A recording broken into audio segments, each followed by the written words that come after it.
Una pregunta, con el reciente misión de ir a Marte, ¿qué se esperaría ver como en forma gráfica el empiezo de la humanidad poblando? Sí. Y ahorita, ¿qué se vería eso? Fíjate que es una muy buena pregunta, porque Lovelock fue contratado, es un científico, aún vive, tiene 95 años, que fue el que planteó la teoría de Gaia, y lo contrató la NASA en los 60s, en los 50s, para diseñar aparatos para detectar la vida en Marte, precisamente.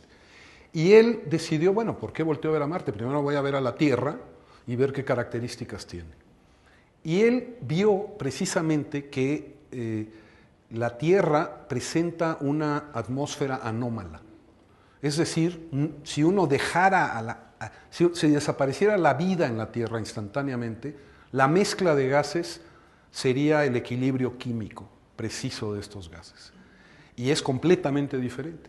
En Marte, él vio que el CO2, por ejemplo, es el 98%, y hay un equilibrio químico en Marte. Entonces les dijo, ni busquen, no hay vida.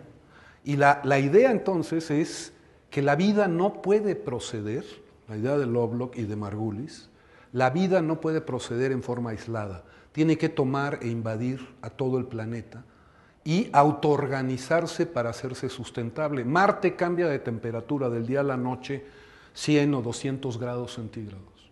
¿Okay? No hay el sol va cambiando su intensidad y eso hace que cambie enteramente las condiciones. Las condiciones de vida no existen en Marte. Entonces, para Lovelock, él no tiene ninguna duda de que no hay vida en Marte. No han encontrado efectivamente ninguna señal de vida en Marte aún. Tengo dos preguntas, bueno, muchas más, pero la primera es si se podría hacer un análisis como el que hicieron para la temperatura con mediciones de CO2, por ejemplo, y si se pudiera correlacionar, porque daría más evidencia todavía, ¿no? Sí. Y la otra es que yo creo que tengo un error de origen, porque estaba pensando en que los puntos críticos eran inestables, o sea, era un punto como un umbral, por ejemplo, en la temperatura cuando cambia de agua a hielo o a vapor. Y en cambio ahora tengo ya más bien una idea de que es como un equilibrio. Pero si tú alteras eso, ¿no llegarías a otro equilibrio? Sí, son muy buenas preguntas las dos. Entonces déjame ir primero a la segunda. De hecho, el punto crítico es una forma que no es homeostasis.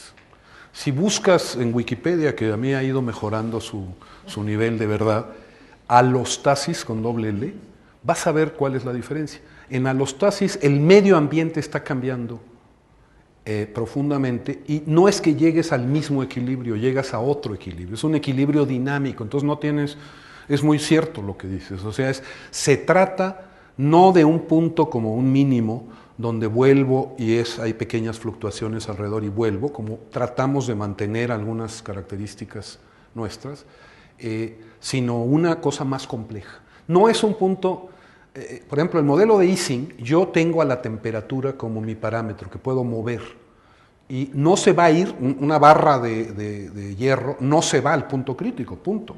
Ahora un sistema vivo sí.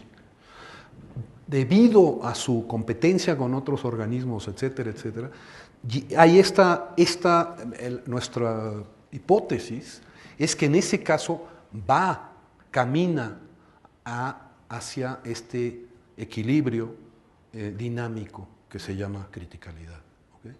Con respecto al CO2, es un problema distinto porque efectivamente quisiéramos tener mucho más datos que medir y los hay en algunos sentidos. Está lo de la mezcla de gases, que es increíblemente distinta a lo que sería sin vida, pero el CO2 es precisamente el forzamiento, la causa principal, creen la mayoría de la gente trabajando en estos problemas, de este aumento en la temperatura y creemos nosotros de esta pérdida de criticalidad en el sistema. Entonces, hay datos de Hawái de CO2. Se sabe que hemos rebasado los 400 partes por millón hace relativamente poco, creo que llegamos a 410 el año pasado, pero es un poco distinto precisamente porque el hombre es el que está provocando y estamos tratando ahora de suprimir esta producción de CO2.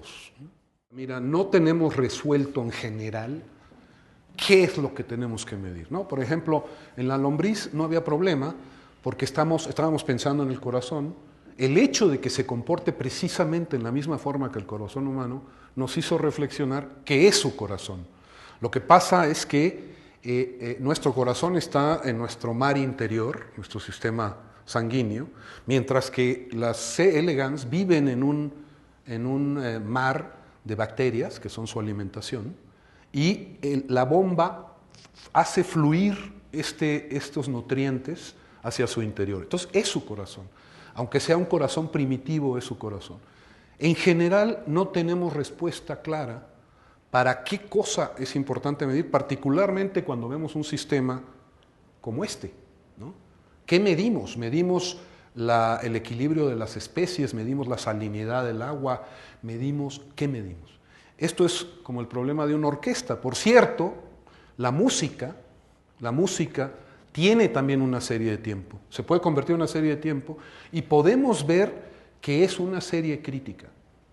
Es impresionante, pero la música se distingue por ser invariante de escala. Tiene memoria la música. La música tiene memoria por ejemplo, la música clásica, Bach, Beethoven, etcétera. Todas esas tienen esta memoria.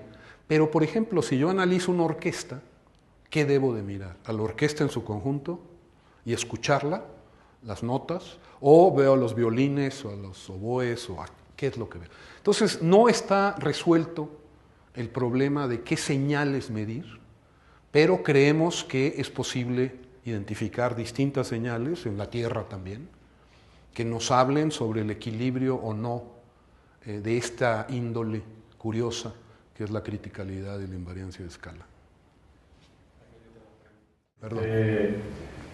Esta parte, bueno, hay una discusión, obviamente ha habido una discusión antaña de la definición de especie, por así, hay especie biológica, especie genética, todo este tipo de discusión, y a mí me surgió la pregunta si en un momento dado toda esta cuestión de saber, porque obviamente como seres humanos queremos categorizar, ver qué es una especie como tal, si esto podría servir para en un momento dado tener esta categoría de especie y utilizar toda esta parte del punto crítico, ¿no? Mira, solo se me ocurre, hasta cierto punto, pensar en Lynn Margulis, porque la definición de especie generalmente tiene que ver con la especiación, ¿no? Es decir, la separación de las especies por motivos geográficos, por ejemplo, y la mutación y la no mezcla, al grado de que estas mutaciones hacen que ya sean incompatibles la reproducción de las especies, ¿no? Pero Lynn Margulis habló de un proceso muy diferente, que es la simbiosis, ¿no? Entonces, no tenemos que ver solo las ramas que se van expandiendo y separándose, sino la unión de elementos. Para ir a la célula eucariótica y luego ir a los animales multicelulares, se dieron estas simbiosis sucesivas. No me queda claro que el concepto de criticalidad en este momento pueda usarse para la definición de especie, pero sí para analizar, por ejemplo, estábamos hablando hace un momento del nuevo paradigma del microbioma y las especies, ¿no? Que las especies en realidad ya no son, digamos, caracterizadas exclusivamente por su genoma, ¿no? Sino por su microbioma y todo el genoma relacionado con esas especies que conviven con nosotros. Entonces, yo creo que el nivel de especie, la definición de especie se ha vuelto mucho más amplio y más complejo debido a ello. Hay un experimento de un señor que se apellida Bordenstein en que toma dos especies de avispas que llevan millones de años separadas, ¿okay? Y lo que hizo, y no se reproducen entre sí, lo que hizo Bordenstein fue eliminar su microbioma con antibióticos. Terminó con una parte de su información genética con antibióticos. ¿Qué sucedió? Se cruzan. Entonces, creó una nueva especie o ¿qué es especie? Te lo estoy mencionando porque no tanto la criticalidad, sino la ampliación de la idea de qué somos y qué es una avispa. Es la avispa más los microbios como Wolbachia, que es una bacteria muy, muy famosa, en este momento todavía más porque se usa para combatir el Zika, en que la especiación puede ser debido a una separación en el microbioma. Y cancelando ese microbioma, anulándolo, es posible que haya posibilidades de reproducción. Me quedé pensando cuando nos enseñaste los datos de esquizofrenia o de los latidos del corazón. Yo me imagino que si pensando en el ser humano como un solo organismo, yo no sé si podrían ustedes también aplicar esto para dar predicción a la aparición de, por ejemplo, de tumores o de ciertos tumores. No, absolutamente estamos pensando en ello. Sí, hay un equilibrio celular y hay un metabolismo equilibrado, ¿no? Entonces, efectivamente, creemos que se puede utilizar la idea general para hablar del equilibrio somático, el equilibrio metabólico de un organismo. ¿Qué medir? Eso es otra cosa, ¿no? Ahora incluso se está hablando, seguramente lo has leído, que están entrenando a perros para oler el cáncer. Es decir, que emitimos olores que curiosamente, si lo piensas, tienen que ver con su microbioma. Nuestro olor depende enormemente de los microbios que nos habitan. Entonces, ¿qué estará pasando en los pacientes cancerosos con el microbioma?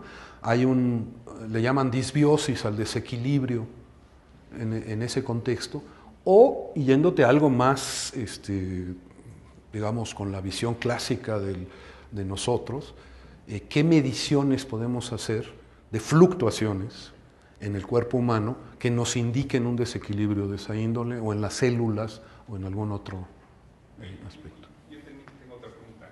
En vista del análisis del cambio de la temperatura o del CO2 que decía Irene, yo no sé si alguien ha pensado, o a lo mejor es muy mala idea, de hacer, digamos, un análisis más bien como histórico, digamos, del comportamiento de los seres humanos a lo largo de la historia, ver a lo mejor grandes movimientos, o en fin, y si eso podría tener un poder predictor, ¿no?, a futuro de qué vamos a esperar en vista de lo que hemos visto. Yo no sé si eso se puede hacer.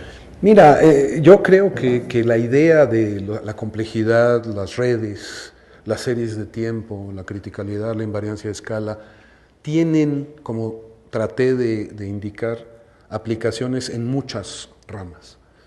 Algo más sencillo que lo que tú estás diciendo es, por ejemplo, las finanzas mismas. De nuevo, ahí, cuando esté en equilibrio, vamos a decir, un sistema de bolsa, digamos, de compras y ventas, podemos pensar que hay un equilibrio, que hay vendedores y compradores, que a lo mejor hay un movimiento total hacia arriba o hacia abajo, pero hay un equilibrio en las fluctuaciones de la bolsa debido a que los compradores y vendedores están esencialmente, digamos, equilibrados. El momento en que viene un crash, etcétera, se empieza esto a polarizar y las fluctuaciones van a cambiar. Si yo logro llevar esto a la práctica, pues ya no me van a venir, voy a venir en mi avión propio a visitarlo la próxima vez. Está dudoso que lo vaya a lograr, pero tengo un par de estudiantes trabajando con gente de la bolsa para ver qué posibilidades hay de tener alertas tempranas a la fluctuación de la bolsa, que es una cosa ya mucho más compleja y que depende, ya no estamos hablando tanto de las causas, se fijan, sino de las señales. yo veo las señales, lo que es una forma más humilde de hacer las cosas, porque no estoy ni siquiera escribiendo ecuaciones diferenciales ni nada, estoy midiendo cómo se comporta el sistema, en ese caso el sistema de la bolsa. Lo mismo hacemos, se puede pensar en forma muy parecida en los temblores, en los terremotos. Aquí está temblando ahora, pero está temblando, no se asusten, está temblando muy poquito, por la madera que se hincha por el calorón que está haciendo aquí tremendo, porque estamos caminando, porque pasan autobuses, porque la tierra misma se mueve, pero equilibradamente. Hay fuerzas pequeñas, casi equilibradas, que hacen que la tierra esté oscilando, esté fluctuando. En el momento en que dos, ¿cómo se llaman? Las placas tectónicas se empiezan a desplazar, empieza a cambiar, creemos, se empiezan a orientar, igual que los compradores o los vendedores cuando hay un cambio brusco.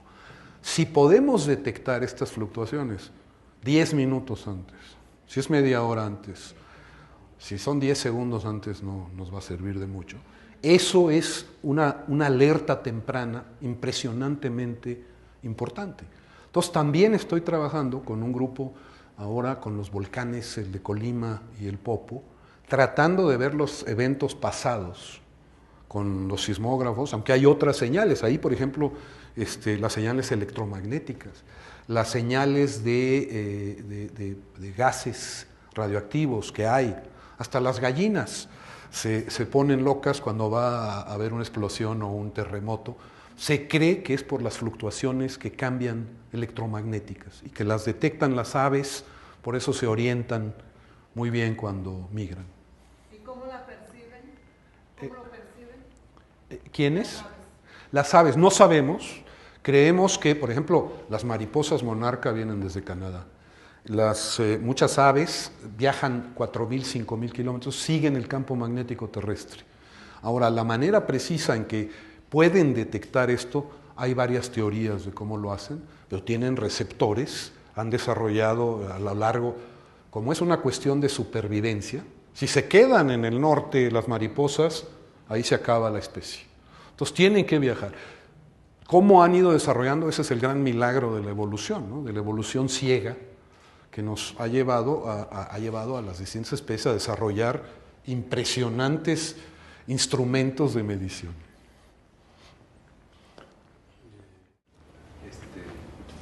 Este análisis, volviendo al inicio, el modelo que tú comenzaste a trabajar, que era para un ferromagnético,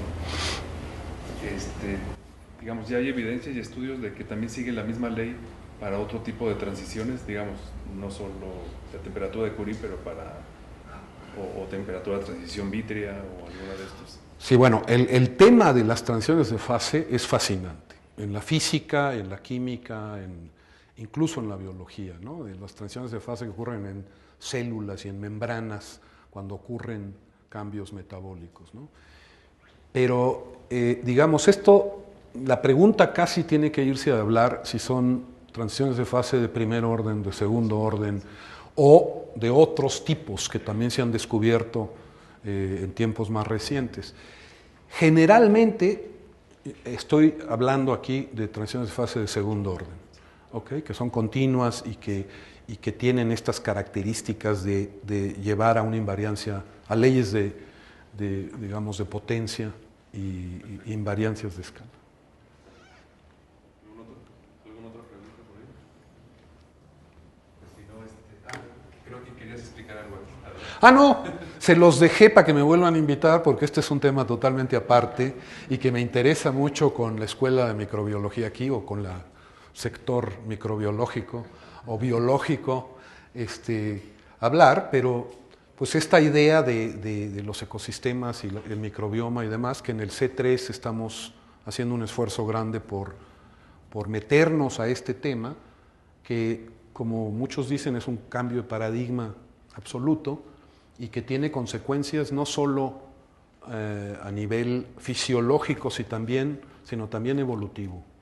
Es decir, cómo hemos evolucionado, cómo evoluciona un sistema ecológico es muy diferente a cómo evoluciona un organismo en un sistema. Bueno, muchas gracias.